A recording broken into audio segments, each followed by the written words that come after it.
What is up, weather enthusiasts? I'm your host, Pat's Path Predictor. Let's get right into the weather. Alright, so here's the situation we have for you, ladies and gentlemen. We have quite a few things that we're going to be talking to you about today. The tropical wave that we're watching has just come off the coast of Africa. We're watching the tropical wave behind that as well, because we have a bit of a different scenario than we did yesterday that we're going to be paying attention to, and we're also going to be watching out for the Lesser Antilles and Greater Antilles and the East Coast once again for that potential development. So we're going to be paying attention to a lot of things for you right now, but with that being said, let's go ahead and dive right into it.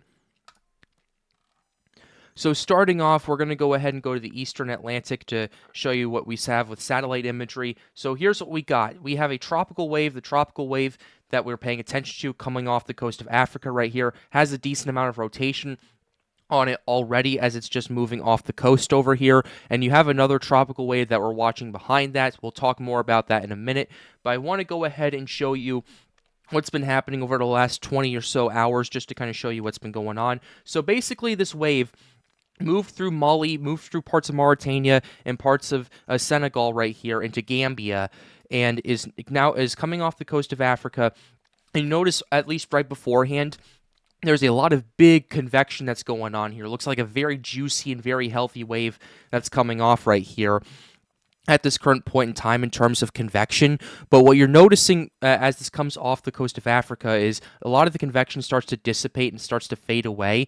And to the casual viewer who is probably wondering, oh, is the tropical wave weakening? Is the tropical wave just dissipating? No, that's not how that works. Essentially, what's going on here is you are kind of changing the source of energy for this tropical wave.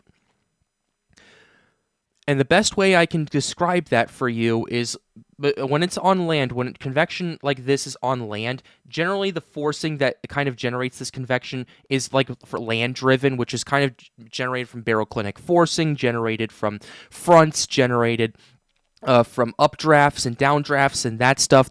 Thunderstorms 101 right there. But as it moves into the water, its source of updrafts and its source of downdrafts and its source of land-based convection completely shuts off, and it has to resort to water-based convection, which that's typically used for stuff like theta E, for example. The source of that kind of mainly due to evaporating water. So it kind of needs to take its time to kind of reorganize and kind of gets convection going before things start to happen with that. But we're also watching another wave behind that as well that we'll go ahead and talk about right now.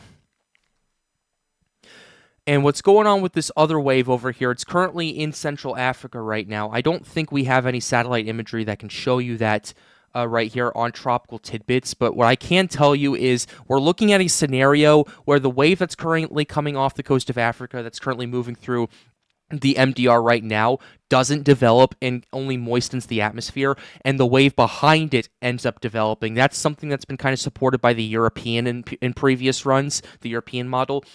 So we're going to want to pay attention to that, and that's something that we need to kind of consider, because what would happen at that current point is if this wave is the only one that kind of moistens up the atmosphere, and the wave behind it develops, that could also cause a few issues with that as well. But we'd have to look at steering currents and a few other factors.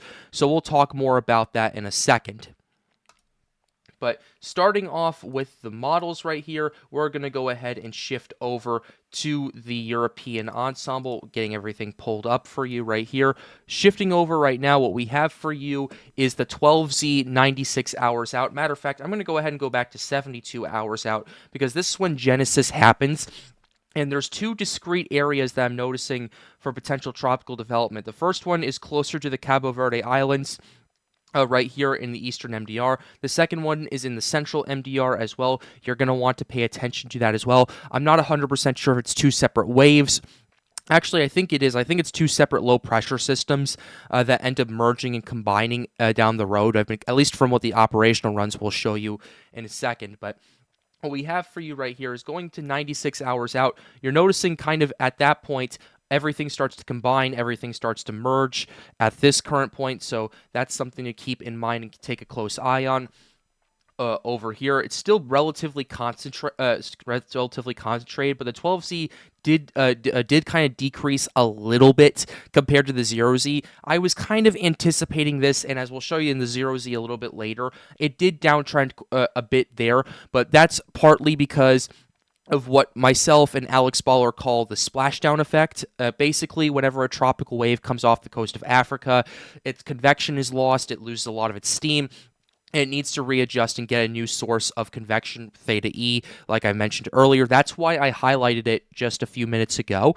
So ultimately, it kind of messes with the models, it messes with the ensembles and all of that, and then it starts to kind of recover and it starts to uptrend once again. That's typically how that works, and that's a trend you're going to notice throughout the rest of hurricane season. So that's something I do want to emphasize very quickly. So that's what we have for 96 hours out. Let's go ahead and go to 120 hours out, 5 days out. Look at how concentrated this is. Yes, these winds are and these systems are relatively weak right here, these ensembles are, but ultimately the fact that we still have a concentrated signal is pretty telling to me at this current point, and you're going to want to pay attention to that.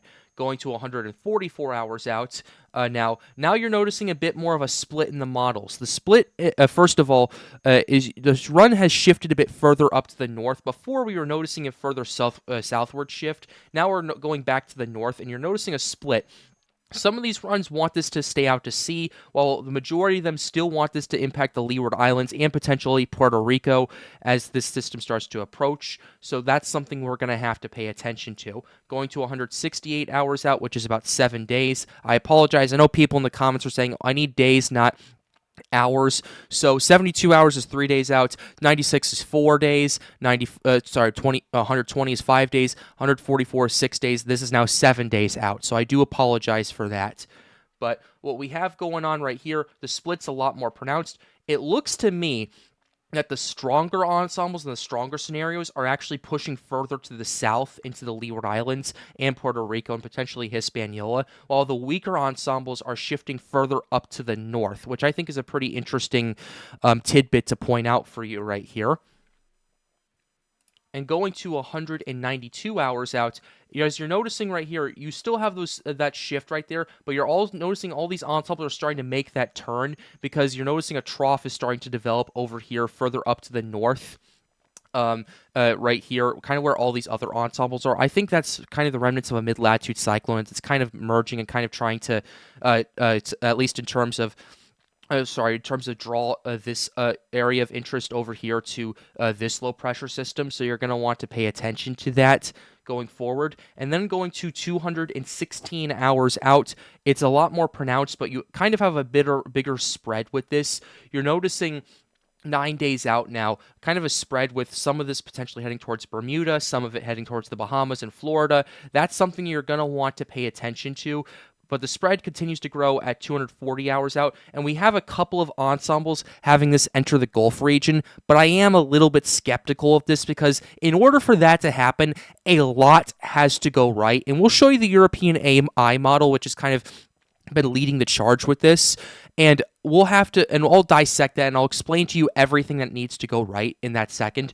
But at this current point, that's kind of what we're showing you with the ensembles. This is the 12Z run. Let's go ahead and go to the 0Z run and show you what's going on with that. I will tell you this, the 0Z has downtrended quite a bit, but a lot of this is due to the splashdown effect at this current point, as well as some uncertainty regarding if it's this wave that's going to develop or the second wave that's going to develop. We've been kind of watching these developments over the last 48 hours, and that's kind of what we've been dissecting for you so far. So here's what we have for you, at least for the 0Z runs right here. So going to 72 hours out, not as much of a signal with this right here. Going to 96 hours out, not as concentrated and not as many ensembles are having this right here. And then going to 120 hours out, it's kind of showing the same. You have like 1, 2, 3, 4, 5 ensembles compared to like the 20 plus we've seen previously. Again, the models are going to take some time to recover. Splashdown effect is currently right now. In fact, I can go ahead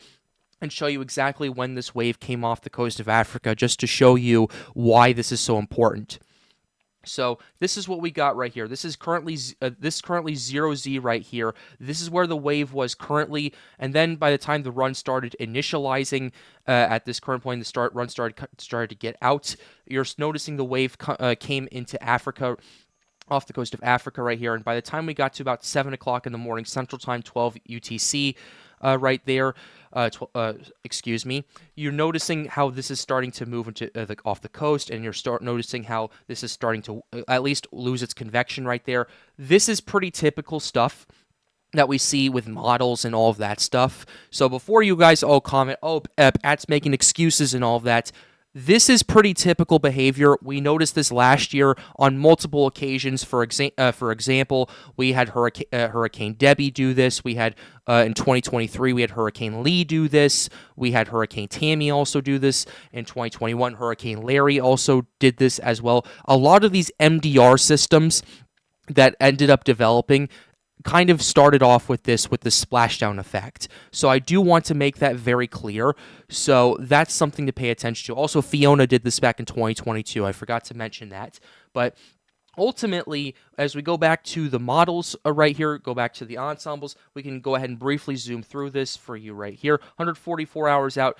Bit of a northward shift, still a bit of a split right there, and then going to 168 hours out right here, kind of more of a shift right here. Kind of the models are a little bit wonky at this current point, so you'll have to pay attention to that. And then going to 8 days out, right here, kind of still has that signal right there, albeit not as strong. 9 days out, something similar to that, although interestingly enough and intriguingly enough, it actually does get a bit stronger as you get further out with this. It's kind of indicative of what's going to be happening, and same thing with 10 days out at that current point.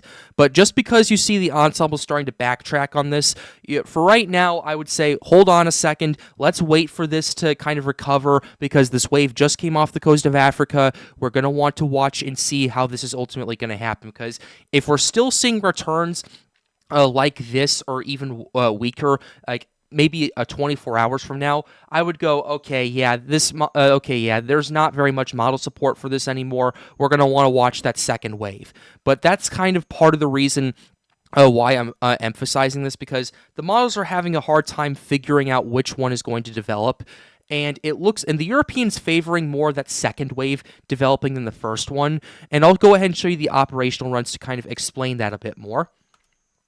So pulling up the European, we'll go ahead and go back to the 12Z from yesterday, just because this has the most pronounced signal of what I'm referring to. So basically the wave comes off of Africa right here and ultimately starts to organize and develop in the MDR. This system kind of starts to weaken a bit, brings a lot of convection to the main development region and a lot of moisture with that as well. For the second wave to come off, which will be in about 3 to 4 days from now, and then for that to start getting its act together, it kind of hangs in with the ITCZ, Intertropical Convergence Zone, and then as time goes on, as we get to about a week out or so, you're noticing that low pressure system starts to close off, and you're noticing that's starting to potentially organize and develop. Now, granted, this doesn't do that according to this model until it gets towards the Lesser Antilles. It does take its time to do that, but by the time it does and it gets out to sea, it does strengthen, according to the European, to 1,002 millibar system. So this is kind of your what you're looking at, and this is kind of why I'm talking about maybe the second wave developing and the first wave kind of acting as more of an atmosphere moistener. Right there, I know that's not really a word, but that's the best way I can describe it. But I just wanted to emphasize that right here, because that's kind of what the European is favoring at this current point. I've been talking to my tropical team at Storms United. That's what they've been looking at as well. So we'll have to pay attention to that as well, but there are some other models I do want to go ahead and show you. We'll start with the 0Z European first right here, just to kind of show you the latest update, as well as the fact that the operational is also watching the splashdown effect as well. Operational run has the system starting to potentially organize, but then it doesn't really have that much. Compared to the 12Z from yesterday, it's a similar setup right there. Once the wave comes off of the coast of Africa, it loses a lot of its convection, and it needs to take its time to reacquire that through water-based means instead of land-based means. It kind of throws off the models for about a day or so. So that's kind of pretty typical. We'll have to pay attention to see how that pans out. But that's kind of what we're seeing with some of these models as well. We can also, though, show you the European AI model, because the European AI model has been very, very interesting, to say the very least. And we'll go ahead and show you the 18Z, 0Z, 6Z, and 12Z, because the AI run has been very consistent throughout. So this system starts to organize off the coast of the Lesser Antilles right here remains an open wave as it approaches Florida. Then it closes its low off as it approaches the Bahamas right there at 18Z. Then it makes landfall near Port St. Lucie, I believe, in Florida. Then it enters the Gulf region. Now, granted, by the time it does that, this is like 300 hours out, and this is like almost 2 weeks out. So take that with a grain of salt. And as you're going to see with other models, the AI model has been shifting further and further and further to the east.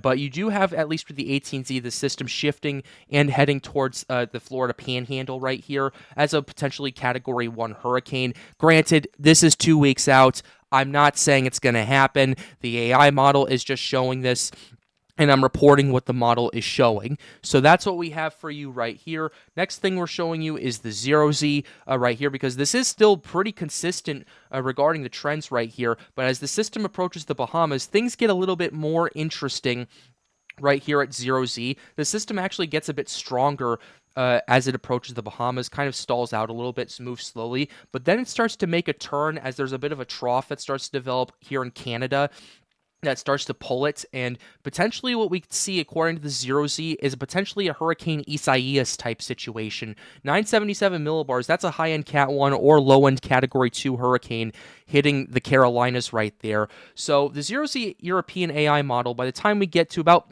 this is 13 days out, does want a Hurricane Isaias a similar situation right here that we're going to want to pay attention to. So that's something to keep an eye on. The point I'm trying to make with this is, yes, the AI model is consistent in terms of developing and kind of strengthening the system, but what's not consistent with after 10 days out is the track, and none of these models, quite frankly, are. So there's a lot of variability that we need to consider with this as well. And then going to the 6Z, AI model has the system starting to organize and potentially develop as it gets closer to the Bahamas right there. Remains relatively weak as it potentially heads towards the Carolinas right there. So that's kind of something to pay attention to as well. I want to emphasize that very quickly just to show you what the European's doing, as well as some of the steering currents that we're going to be talking about in just a second. And then going to the 12Z run, I don't think I've even seen this yet, actually, so this is my first time seeing this. System starts to head towards the Bahamas, tries to get its act together, organizes, creates a low-pressure system with this, makes landfall near Florida, then again enters the Gulf region again, according to the 12Z. So we're seeing models that are going kind of all over the place this far out right here. Strengthens as a 988 millibar hurricane as it potentially heads towards Alabama, Mississippi, or Louisiana. This is the model that I want to talk about with you guys, as well as the 18Z, to kind of explain to you, just first of all, a lot needs to go right for the system to enter the Gulf, because I'm getting comments and people in the tropical team are asking, is there a possibility this could enter the Gulf? There is, yes, but it's a low possibility because so much has to go right for the system to actually get in there. First of all, you notice all these high pressure systems right here. All of this high pressure, what this does is they act as steering currents. So basically, high pressure systems go clockwise, and kind of at the south side of it, you have easterly flow heading towards the west. That's why hurricanes go from east to west throughout the tropics right here.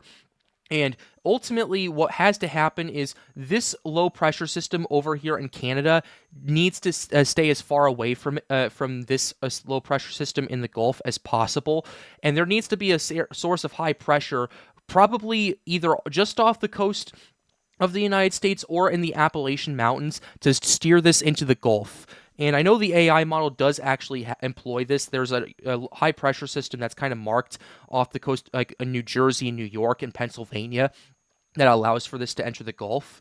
But ultimately, that's what needs to go. That's the main stuff that needs to go right. And there's so much variability with kind of the steering currents and the high-low pressure systems that right now it's too far out to determine if this is going to enter the Gulf or not. But one thing I can tell you is this is still a wave, and this is still a system that we need to pay very close attention to. And regardless if you are in the Lesser Antilles, whether you are in the Greater Antilles, the Bahamas, Florida, the East Coast, and the Gulf, you still want to pay attention to this, and we'll keep you updated here on the Pat's Path Predictor channel. Like the video and subscribe to the channel if you are new. The goal, as always, is to get more people engaged with weather. If you want to help out, hang out, or ask us questions, join the Storms United Discord server. Link to that is in the end screen. And with that being said, have a wonderful day, guys. Stay safe.